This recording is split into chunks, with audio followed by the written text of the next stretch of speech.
Mr. President, I wish you a happy new month. I took time to listen to your nationwide broadcast yesterday, and rather than throw tantrums at a lot of things I was not happy with, here is my honest opinion, contribution as a citizen. Number one, Mr. President, I am an architect, and to that end, I understand the imperatives of that word foundation. I believe that acquiring lovely furniture and things like that for a house that has effectively no foundation doesn't make sense. Why am I saying this? Mr. President, the foundation that you must of necessity put in place if we are to have a Nigeria is to tackle one word: corruption. The biggest pain that you have that has been inflicted on us in Nigeria is on account of one word: corruption. What is the pain? Removal of petroleum subsidy. Why has that subsidy, which has been the engine, the driving factor, what is enjoyed by the common man, why was it removed? I am one of those that said it's not sustainable, because we were subsidizing corruption. So what should we do is to excise corruption.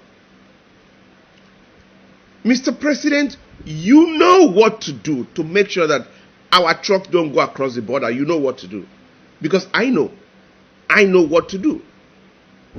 Mr. President, you know what to do to make sure that people who bring in products round trip and bring back the same products and keep collecting subsidies for products that they are round tripping. Mr. President, you know what to do. I know what to do. And I say this with every sense of responsibility. I'm not just a citizen that rants. I'm known in this country, and my opinion is respected because I take time to think through issues.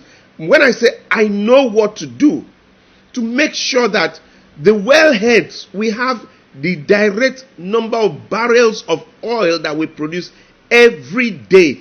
I know what to do. And it's not rocket science to know the exact volume of oil that comes from every wellhead every single day. So we know our total production. We know the channeling of those wellheads to the point of export. I can tell you what to do, but I don't need to, because I know you know what to do. So, Mr. President, except you are willing to fight corruption, I would just say forget everything. Just be there. Enjoy your 4 years, or as God pleases, and then we come back. If you can get another 4 years, fine, but please don't lead me into any expectation of any sort unless you are willing to address the issue of fighting corruption, head on, decisively. We know what to do. And my concern is, do you have the willpower, Mr. President, to fight corruption, to tackle corruption, so that you can bring back this subsidy and let petrol be available and affordable to the poor without communication, transportation, all these other buses coming and everything, the money is going, they will just, as always, I sent an open letter earlier and said, Mr. President, please, the money for Akwa Ibom State, don't disburse from Abuja. Send it to us in Akwa Ibom. We will. Our governor has just set up a dialogue, where we came to talk about it. We can come to talk about it and decide how we want our own money used, spent. Because this issue of money has been sent from Abuja to is not okay. Second thing, Mr. President, have it as a policy that we will no longer refine our products abroad. We will have it here. There are many avenues. You see all those modular refineries, even the local things that are done at the Niger Delta. Set up your technical team. We will approach those people. We will give them the necessary technology and everything. Let them refine.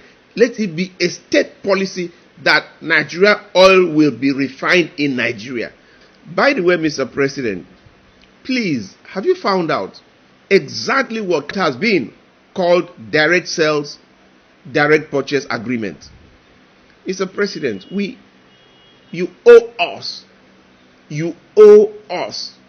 And I say this with every sense of responsibility. You came to us and sought our vote to work for us. So we are the employers. We occupy the office of the citizen. So you owe us. We don't run a monarchy. So you owe us as your employers to tell us certain things. Mr. President, Nigerians want to know, what is direct sales, direct purchase agreement? And how has it been implemented? And within the context of that, how does subsidy come in? How do exchange rates come in? If I understand, I give you a barrel of oil per se, you give me 100 liters of petrol. I think it's a barter arrangement. Where does subsidy come in here?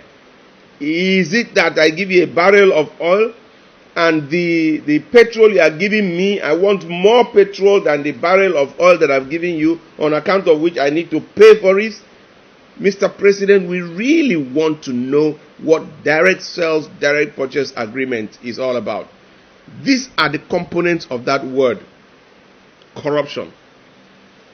The day that you make up a covenant between God, I don't care who you have been in the past. I'm really, all those people say, oh, you cannot fight corruption because of this. I don't buy that argument. I don't buy that argument. Anybody can sit up and say, I want to do this. And when you say Emilokon, Mr. President, I understand it today to mean it's my turn to take those decisions that others could not take. It's my turn to address those fundamentals that others could not address. It's my turn to fix Nigeria.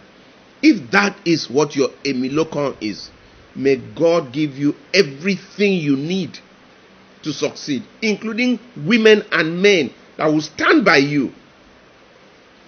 But I pray that that is your meaning of Emilokon, because the tears of Nigerians, the tears of the poor, the sufferings of the poor, that woman that is going to lose the only son that she has, that she had prayed for 7 years to have, and because of 2,000 naira, she's going to watch that child die tonight. The tears and the heart of that woman will haunt our leaders for a long time to come.